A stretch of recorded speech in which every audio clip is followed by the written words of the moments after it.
अच्छा, तो हमने कल जो द वाइफ ऑफ बाथ की जो एक एनालिसिस बिगिन किया था उसकी टेल और प्रोलॉग के लिए, और हमने कहा कि जो एंटी फेमिनिस्ट व्यूज हैं इस पर्टिकुलर टेल में, प्रोलॉग में,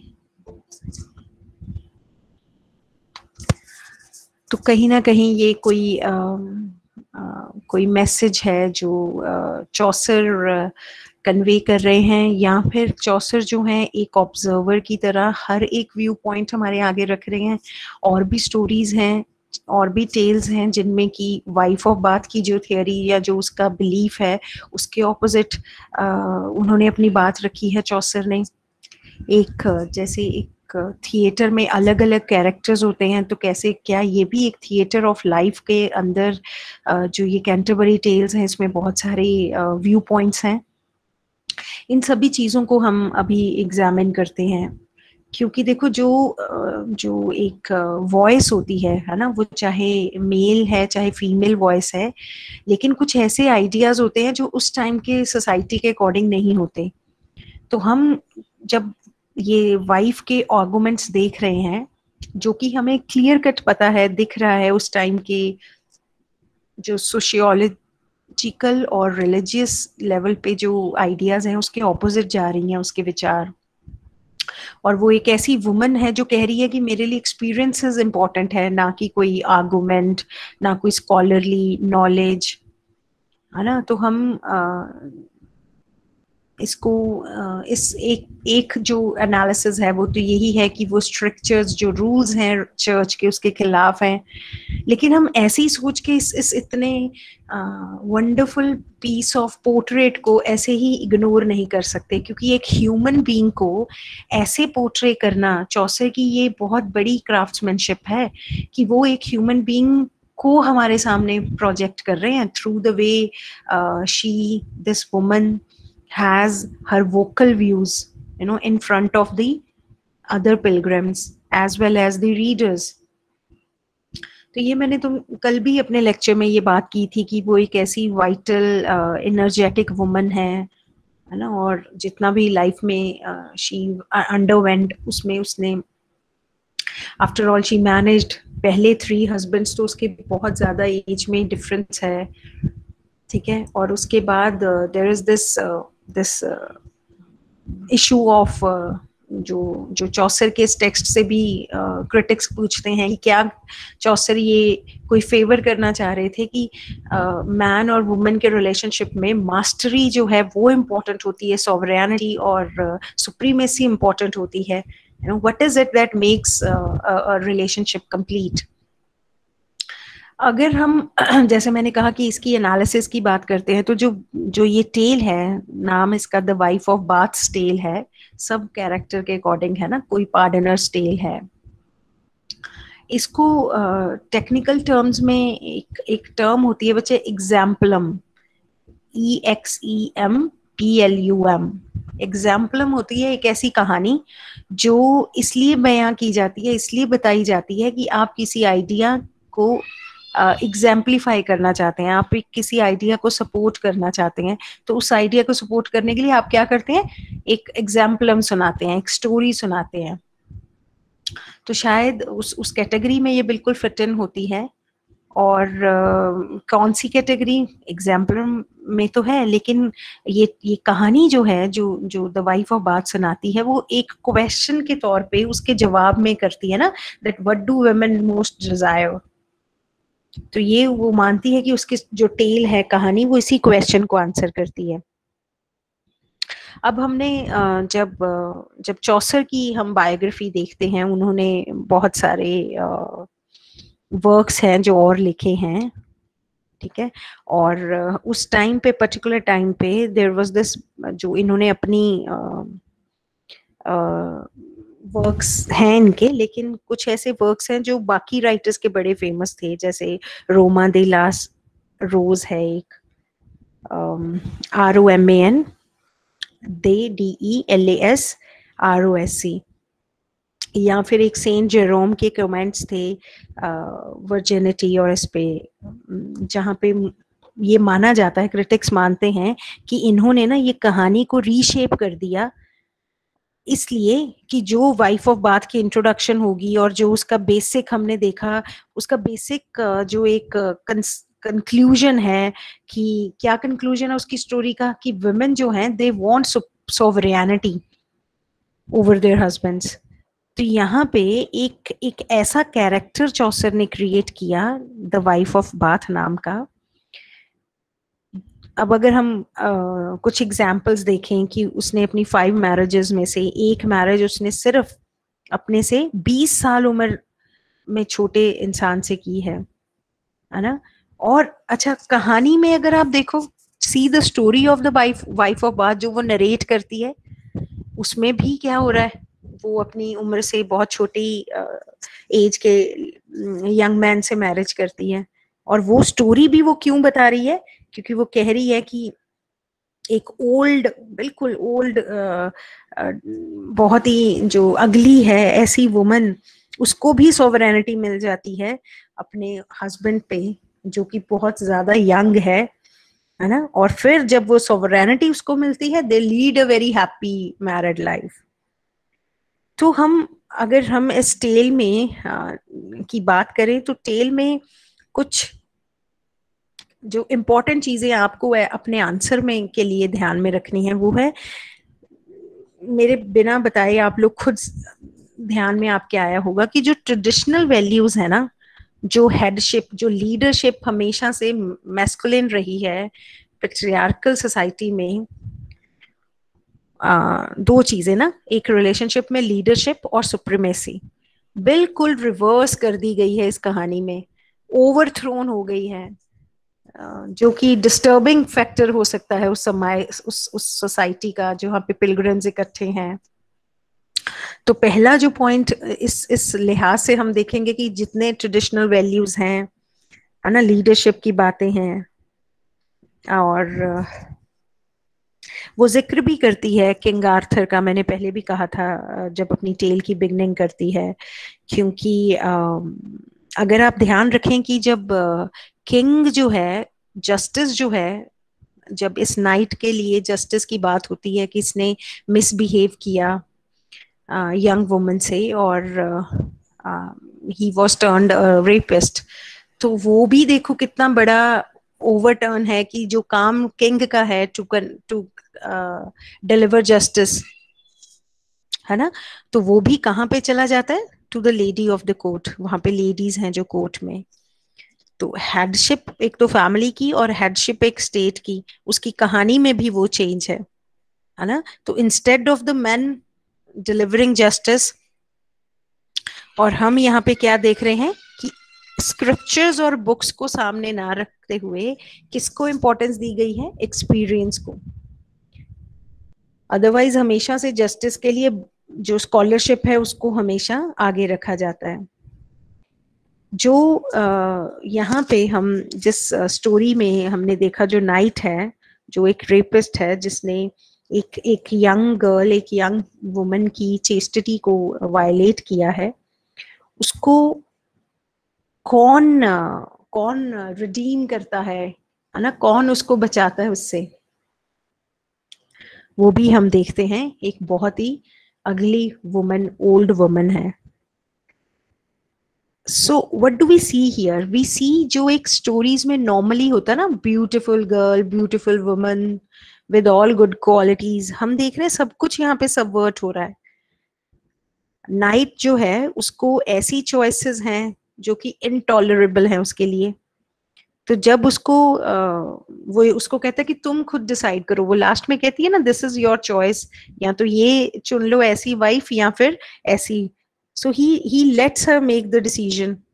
तो इसका मतलब ये भी एक बहुत बड़ा बच्चे सबवर्जन है, कि जो मेल है उसने अपनी सोवरेनिटी को अबेंडन किया, किसके लिए, कि वुमन रूल करे उस पे।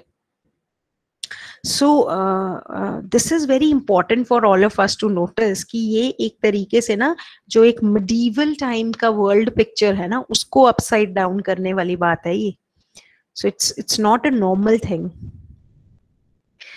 बिगिनिंग में मैंने आपको बताया था, जब हम स्टोरी कर रहे थे समराइज, तो मैंने कहा कि उसने बताती है अपने पिलग्रिम्स को दैट शी हैड 5 हस्बैंड्स, है ना, और वहां पे वो एक एक्सप्रेशन यूज करती है एट द चर्च डोर। ये जब चौसर का टाइम, मतलब 14th सेंचुरी में वेडिंग जो होती थी ना क्रिश्चियंस की, वो चर्च डोर पे परफॉर्म होती थी। It was not performed inside the church.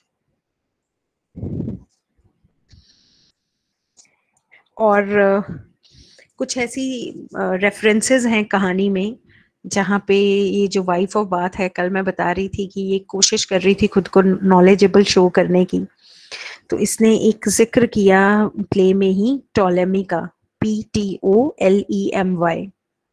Ptolemy जो है वो दूसरी सदी के एक बहुत महान एस्ट्रोनॉमर रहे हैं, जिन्होंने मतलब अब इस इनका टॉलेमी का जिक्र करना सिर्फ इसलिए कि वो पिलग्रिम्स को बताना चाहती थी कि मैं I am familiar with some famous names, you know, I am not an ignorant human being.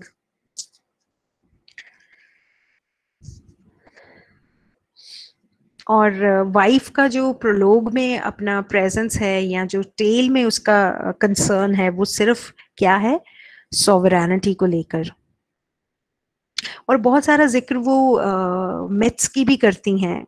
एक ऐसे मिथोलॉजिकल जायंट की बात करती हैं वो, एर्गस है जो, जिसमें माना गया है कि बहुत ज्यादा 100 आईज थी उसकी, और उसका एक ही काम था उस जायंट का कि वो जियस जो है गॉड, उनका उनका एक मॉर्टल जो बहुत ज्यादा क्लोज है जियस के, उस मॉर्टल को गार्ड करने का काम इस जायंट को दिया गया था। और तो आर्गस जो वर्ड है ना, अब हालांकि ये तो मिथ से उठाया गया वर्ड है, ARGUS, ये वाइफ ऑफ बाथ की जो टेल है उसका हिस्सा है ये वर्ड, क्योंकि वो 14th सेंचुरी में ये मिथोलॉजिकल जो जायंट था, ये उसके लिए यूज होने लग गया था। जो भी इंसान बहुत ज्यादा ऑब्जर्वेंट, बहुत ज्यादा चौकन्ना इंसान, विजिलेंस से भरा हुआ, उसके लिए यूज होता था। Anyway, so what I want to convey to all of you कि इसमें ना, जो अगर हम सिर्फ यही कह दें कि जो सुप्रीमेसी है, वुमन की सुप्रीमेसी है, this is the desire of a woman, तो यहाँ तो सिर्फ समरी की बात हो गई। हमने यहाँ पे ये समझने की कोशिश करनी है कि क्या मैरिज की जो सॉवरेनिटी है, you no, that is the point of view जो चौसर हमारे यहाँ फिर वो इसलिए इसको रख रहे थे कि जो वुमन की एक इमेज होती है ओबीडियंट वुमन की, क्योंकि ऐसा नहीं रहा कि एक ही कैरेक्टर जो है वाइफ ऑफ बाथ, इसी के जरिए जो है चौसर अपनी बात कह रहे हैं।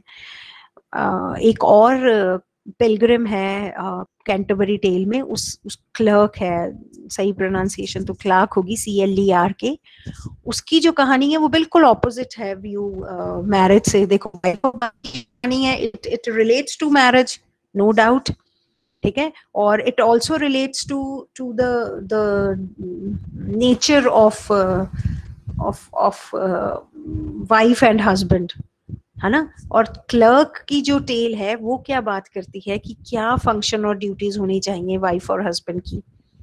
सो वाइफ ऑफ बाथ ये बात रखती है that women should have complete sovereignty, and if she had the complete sovereignty, only then their marriage can be happy.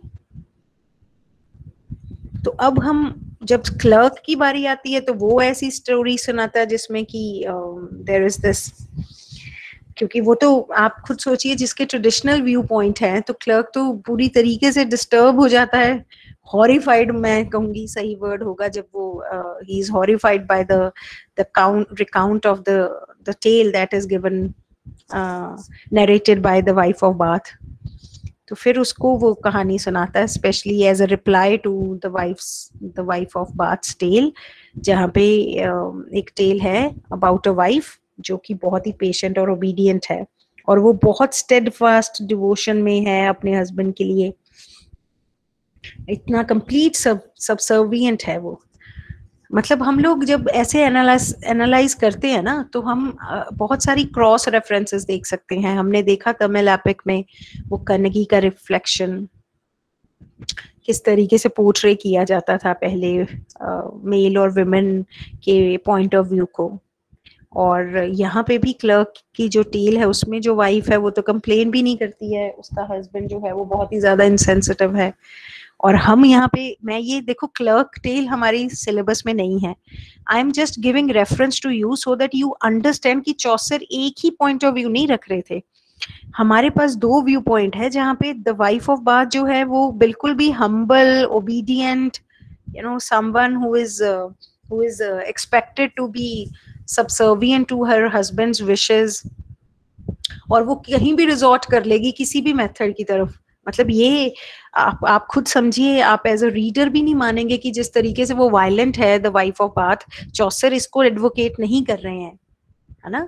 जिस तरीके से वो चीट करती हैं अपने हस्बैंड को, वो चौसर कहीं भी उसको एडवोकेट नहीं कर रहे हैं। He is just showing us the different view points. क्योंकि यहाँ तक तो उसने फिजिकल डोमिनेंस भी दिखाने की कोशिश की है द वाइफ ऑफ बाथ ने, by that violence and all. और जब ये द वाइफ ऑफ बाथ है, हमने जब भी अब जिक्र कर रहे हैं, हम बार बार इस बात पे कह रहे हैं कि शी डिपेंड्स ऑन एक्सपीरियंसेस, है ना। और ये जो है क्लर्क की बात है, ये किसके बारे में है? स्कॉलरशिप। जो भी पहले कहा गया, जो भी पहले लिखा गया, वो जरूर सच होगा और इसीलिए हम उसको मानेंगे। तो वो बार बार क्या कहने की कोशिश कर रहा था क्लर्क बाकी के पिलग्रिम्स को, कि वाइफ की जो आर्गुमेंट्स है वो रॉन्ग है, और जो सही ढंग है वो है, a woman should always be servient to her husband. और यही जो है टीचिंग्स हैं चर्च की, जो कि the wife of Bath completely deny करती हैं। अगर हम, फिर मैं वहीं आती हूँ कि एक एज एन ऑब्जर्वर अगर हम देखें तो ये दोनों जो स्टोरीज हैं, दोनों स्टोरीज मतलब तुम सिर्फ उनका व्यू पॉइंट समझो। द वाइफ ऑफ बाथ का व्यू पॉइंट क्या है? Supremacy of the wife. और क्लर्क की कहानी क्या कहती है? That man is everything, husband is everything. तो देखा जाए तो दोनों स्टोरीज में एक चीज कॉमन है, वो है extreme exaggeration points of view का, जो कि नहीं सही। इक्वालिटी होनी चाहिए, क्योंकि वाइफ जो है वो एक ही बात पे इंसिस्ट कर रही है कि अगर जो वाइफ्स हैं मैरिज में वो अपने हस्बैंड्स को रूल करती हैं, तो यही जो है एक सही ढंग है। क्योंकि अगर ऐसा नहीं होगा तो फिर वो बुरी तरीके से ट्रीट की जाएंगी अपने हस्बैंड के द्वारा। और फिर हम एज अ रीडर डेफिनेटली ये बात कहेंगे कि थोड़ी सी वो ओवर स्टेटमेंट है उसकी व्यूज में, है ना।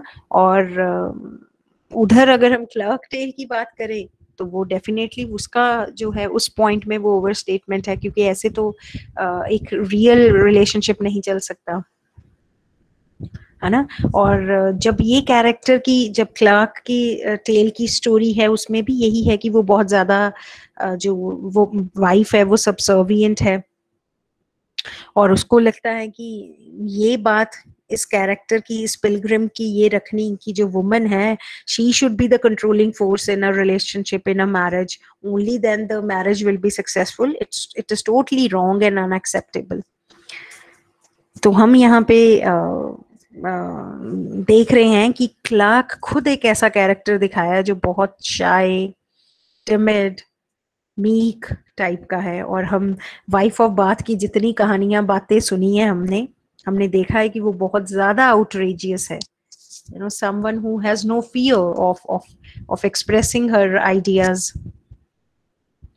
और शायद इसीलिए उसकी ये जो आउटरेजियसनेस है ना, वो बाकी सबके आर्गुमेंट्स जो है सुन इग्नोर हो जाते हैं, और हमें यही ध्यान में रहता है क्या?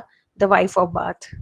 क्लार्क की टेल तो उतनी उस लहजे से सुनी भी नहीं जाती जैसे द वाइफ ऑफ बाथ अपनी बात कह जाती है।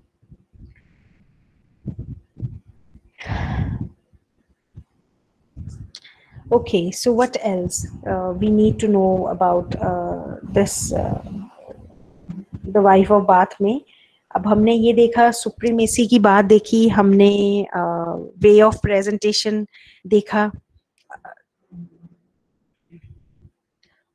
थोड़ा सा अब हम इस कहानी पे और देख सकते हैं कि क्या जो है चौसर बताने की कोशिश कर रहे हैं। एक कैरेक्टर की छवि, अभी हम जब लेक्चर शुरू किया हमने इमेजरी की बात की, सो दैट मीन्स चौसर ने हमारे आगे एक जो ह्यूमन पोर्ट्रेट तैयार किया है अलग अलग लोगों का, अलग अलग पर्सनालिटीज का। उनमें से जब हम वाइफ ऑफ बाथ की बात करते हैं तो बहुत ही ज्यादा इंट्रीगिंग कैरेक्टर है ये। कुछ कुछ ऐसी स्टेटमेंट्स हैं जो जो हम बिल्कुल एक्सपेक्ट नहीं कर सकते, उस टाइम पे भी कोई एक्सपेक्ट नहीं कर सकता था, but the way the statements are magnificently narrated. तो तुम सब इसको ये पॉइंट जरूर मेंशन कर सकते हो कि वो एक तरीके से फोर रनर है the wife of bath, modern liberated woman की, क्योंकि ऐसी लिबरेशन की बातें तो बहुत बाद में जो है वुमेन ने की हैं। और लिटरेचर का एक ऐसा एक लिटरेचर का इतना ज्यादा हिस्सा बच्चे बहुत बाद में जाके ओपन हुआ है, जहाँ पे वो ऐसी वुमेन को एक्सेप्ट करे, ऐसी इमेज को एक्सेप्ट करे जो एक ह्यूमन बीइंग है, जिसमें ये आइडलिज्म परफेक्शन की कोई बात नहीं है। सो वो उन सभी जो फीमेल इमेज को वो रिप्रेजेंट करती हैं। एक तो मॉडर्न लिबरेटेड वुमेन की वो फोर रनर है ना, और एक वो उस इमेज को रिप्रेजेंट करती हैं जो जो मॉडर्निज्म, जो ओपन माइंडेडनेस की जो एक इमेज थी ना, फीमेल इमेज, जो बहुत बाद में लिटरेचर में आई है, वो उसी का भी एक टाइप है वो। और एक ऐसा रीडर जो बिल्कुल पक्षपात से परे है, जो इसलिए रीड नहीं करता या करती कि उसके दिमाग में हो कि ये 14th सेंचुरी का टेक्स्ट है तो इसमें तो ये चीज होनी चाहिए। तो एक जो अनप्रेजुडिस्ड रीडर है ना, ये कैरेक्टर उसके लिए है, क्योंकि जितने डिलाइटफुल क्रीचर चौसर ने क्रिएट किए हैं, वो उसमें से एक ऐसा कैरेक्टर जो आउटरेजियस भी है, मैरिज पे उसका डॉक्टरीन कैसा है, कोई एक जो फिलॉसफी होती है।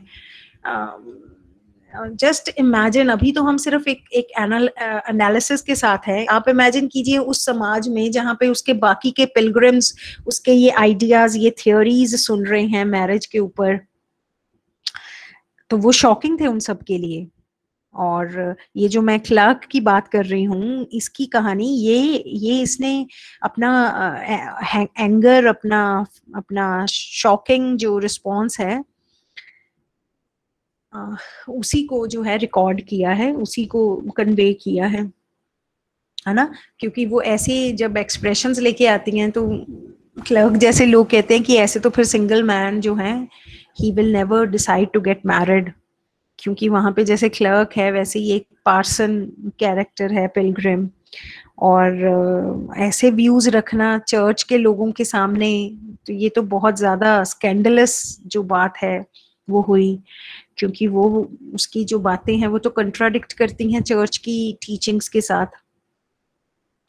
और इसीलिए बच्चे, ये जो तुम ये अपने आंसर में बात कर सकते हो क्लर्क के टेल की, क्योंकि वो टेल सुनाता ही सिर्फ इसलिए है कि he wanted to give a reply to the ideas of wife of Bath, completely opposite to the ideas that she gave. तो जब वो प्रोलोग देती है, अपना प्रेजेंट करती है, उस प्रोलोग में भी उसका जो मैरिज का व्यू है वो ऐसा था कि किसी पिलग्रिम ने इमेजिन तक नहीं किया होगा कि कोई ऐसे आइडियाज का इंसान जो है हमारे आगे नरेट करेगा। और जो वो बातें प्रोलोग में कहती हैं वो सारी उसने अपनी स्टोरी के एक स्टोरी के जरिए उनको आर्ग्यू भी किया और कन्विंस भी कर दिया सबको कि हाँ शी इज राइट। जब आप, मतलब जो वाइफ ऑफ बात है, जब कोई भी इंसान बात करता है, जब उसके अंदर एक्साइटमेंट इतनी भरी है, कन्विक्शन इतनी भरी है, इतना डिटर्मिनेशन है, श्योरिटी इतनी है अपनी करेक्टनेस में, तो कैसे कोई पिलग्रिम उससे आर्ग्यू करता, क्योंकि वो तो सारी बातें पूरी लॉजिक से कर रही है। वो शॉक्ड हैं, no doubt they are in shock, but वो रिफ्यूट नहीं कर सकते whatever she is saying. वो अपनी लाइफ हिस्ट्री प्रोलोग में रखती है, वो कैसे रिवील करती है कि जब ये बात कहेगी, वो 14th सेंचुरी में वो ये बात कह रही है कि फैमिली का हेड तो एक वुमन को होना चाहिए। और वो ये कहती है बहुत clearly that man is no match for a woman. और जैसे ही एक एक जो जो मैन है ना मैरिज में, वो यील्ड करता है, सरेंडर करता है, सुप्रीमेसी वुमन को दे देता है, उसी टाइम उसकी मैरिज जो है वो हैप्पी मैरिज हो जाती है। सो दैट और प्रोलोग में वो उसकी कोशिश वाइफ ऑफ बाथ की क्या है कि वो अपनी पोजीशन, जो भी उसकी सोच है ना, उसको सपोर्ट करती है सारी, जो ऐसे मैंने अभी बताया ना आपको, किंग आर्थर की बात करती है, वो टॉलेमी की बात करती है। वो सिर्फ ये दिखाने की कोशिश कर रही है कि तुम ये मत समझो सभी कि स्कॉलरली जो लर्निंग होती है ना वो ही सब कुछ है, और मुझे वो नहीं पता, मुझे एक्सपीरियंस का पता है। और जैसे ही वो कोई बात जैसे चलती है ना, पिलग्रिम्स आपस में बात करते हैं और वो कहते हैं कि ये तो चर्च की, इसके अग्री हम नहीं करते इन चीजों से, तो वो कहती है चर्च हो, स्कॉलरली चीजें हों, स्कॉलरली जो लर्निंग है मैं उसके अकॉर्डिंग नहीं चलती, आई गो बाय एक्सपीरियंस। और वो एक्सपीरियंस किस बात पे प्राइड महसूस करती है? Of having had 5 husbands. और यहाँ पे हम जो आई थिंक जो बेसिक कैरेक्टर, अगर हम कैरेक्टर की बात करें इस द वाइफ ऑफ बात का, तो ये सारी जो बातें मैं बता रही हूँ, a very different kind of human being, जो कि अपनी सोसाइटी के आइडिया से बिल्कुल डिफरेंट है, उस तरीके से ये इमेज, ये कैरेक्टर हमारे सामने पोर्ट्रे किया गया है। ओके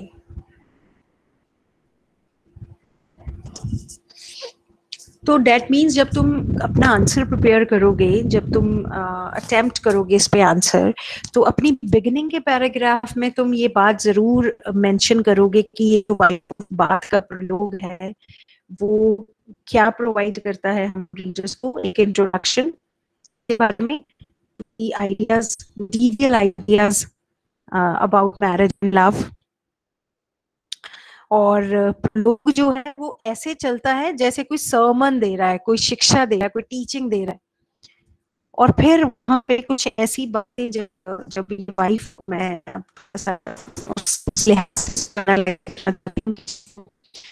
फर्स्ट 3 मैरिजेस की बात करती है ना, और जब वो बात करती है बड़े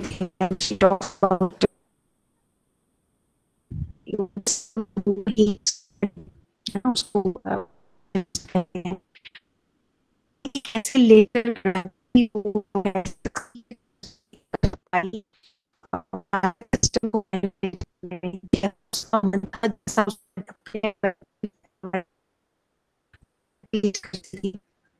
क्यों करती थी वो?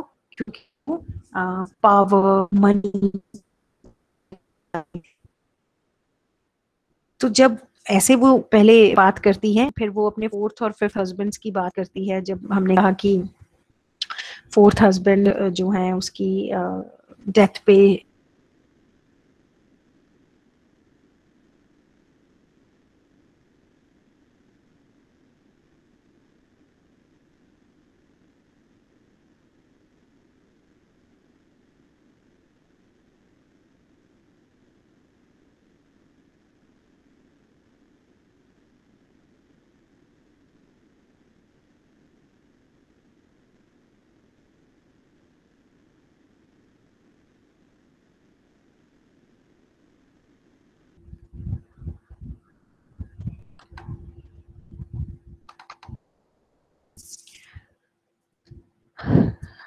तो ये टर्न हो रही है जब जब वाइफ ऑफ बाथ जो है, she is talking about her, कि जैसे ना ये प्रोलोग सिर्फ टेल का प्रोलोग नहीं है, it has become very personal autobiography. जैसे हमारी आज का ये यानर है ना, ये तो मॉडर्न लिटरेचर का हिस्सा है, ऑटोबायोग्राफी, जहाँ पे ये एक कैरेक्टर क्या एक्सप्लोर कर रहा है, what is the role of love in marriage, what is the relationship, what is the role of love in the marital relationship, what is the relationship between gender hierarchy and domestic violence. ये issues तो time immemorial से चले आ रहे हैं ना. Gender hierarchy मतलब कौन सबसे पहले सुप्रीम है, who is the other, who is the self. और डोमेस्टिक वायलेंस का हिस्सा जो है वो कहाँ तक सही है, जो है डोमेस्टिक वायलेंस को ना, या डोमेस्टिक वायलेंस को एक जरिया बनाना सुप्रीमेसी हासिल करने में. तो जो ये कैरेक्टर है वाइफ का, ये डिफेंड करता है मैरिज को किसके अगेंस्ट जाकर, रिलीजियस टीचर्स.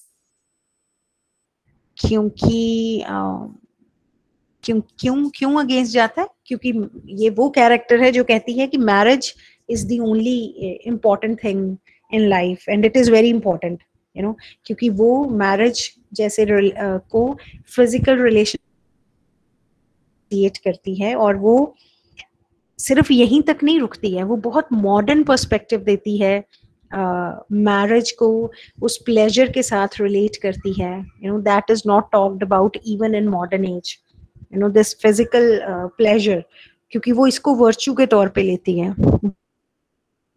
करती है कि हमेशा अबे करना हस्बैंड्स को, ये कोई आइडियल व्यू नहीं है of being a good wife. तो ये इस तरीके से बहुत रेडिकल व्यूज हैं इसके, क्योंकि वो वुमेन की एजेंट, मतलब हम अगर इस समरी को यहीं तक रखें तो बात नहीं बनेगी ना. तो देयर इज दिस एस्पेक्ट कि वो एक चैलेंज की तरह है, जो मिडीवियल आइडिया था ना मैरिज का, है ना, वहां पे वुमेन की एजेंसी या मैन की एजेंसी. पता है कि ट्रेडिशनल व्यूज तो मैन की एजेंसी को दे रहे हैं पावर. हमने चैलेंज भी रख रहा है वुमेन्स एजेंसी को, क्योंकि वो क्यों है, क्योंकि मिडीवियल एज में वुमन जो है वो साइड ट्रैक्ड है, वो सेंटर नहीं है, वो पिवट नहीं है, एक सब्सिडरी साइड ट्रैक्ड है कैरेक्टर. तो ये एक प्रलोग उसका इसलिए भी माना जा सकता है कि वो जो एग्जिस्टिंग प्रैक्टिसेस थे मिडीवियल मैरिज के, राइट, वाइफ ऑफ बात ये कह रही है कि उनको आप मैनिपुलेट करो. क्यों करो, आप एम्पावर करो अपने आप को. ये वुमेन शुड बी एम्पावर्ड, चाहे वो एम्पावरमेंट उसको मैनिपुलेशन से मिल रही है.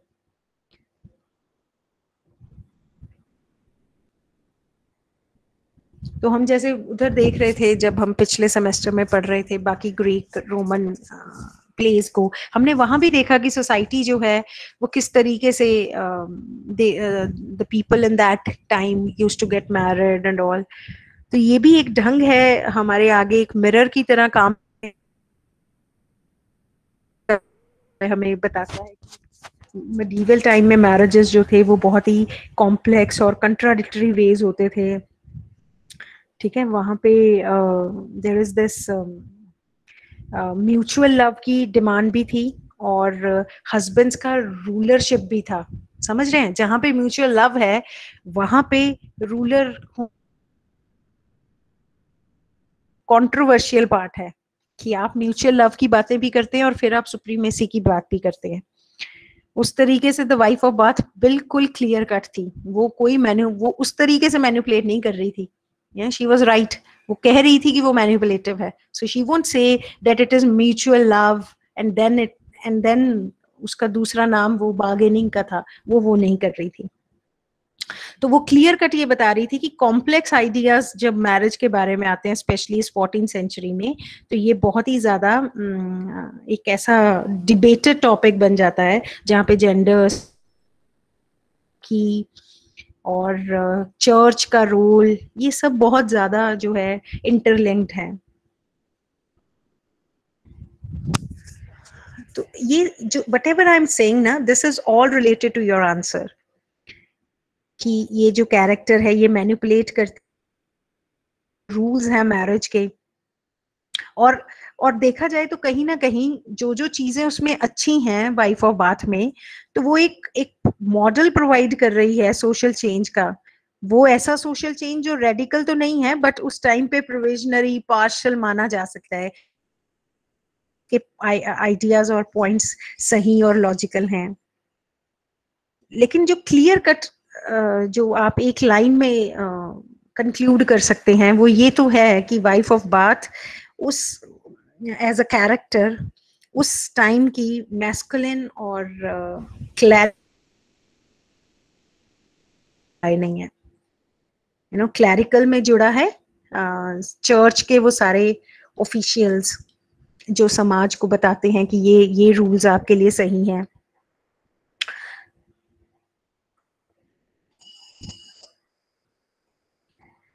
और बहुत सारे जो मॉडर्न फेमिनिस्ट हैं वो तो सेक्सुअलिटी को जब व्यू करते हैं तो वो कहते हैं कि हाँ, this is a form of agency, female empowerment.